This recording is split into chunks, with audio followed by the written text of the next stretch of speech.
আসসালামু আলাইকুম। কেমন আছেন সবাই? আশা করছি সবাই ভালো আছেন। একটা কথা কি জানেন? আমরা মেয়েরা বরাবরই নিজেদের চিন্তা একটু বেশি করি, স্বার্থপরের মতো।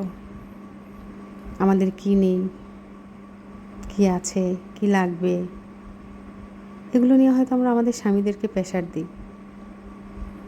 কিন্তু আমাদের স্বামী, সেও একটা মানুষ।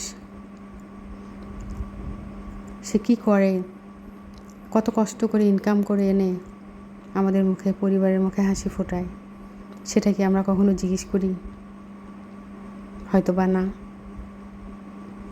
আমাদেরও বুঝতে হবে যে আমাদের স্বামী কী করে কষ্ট করে ইনকাম করে এনে আমাদের মুখে হাসি ফোটাচ্ছে।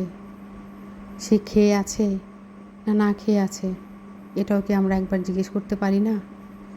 বা তুমি যে কাজটা করছো সেটা কি অনেক কষ্ট হচ্ছে তোমার? এটুকু তো সে আমাদের কাছ থেকে আশা করতে পারে। আমরা কি আদৌ জিজ্ঞেস করি এই কথাটা স্বামীকে?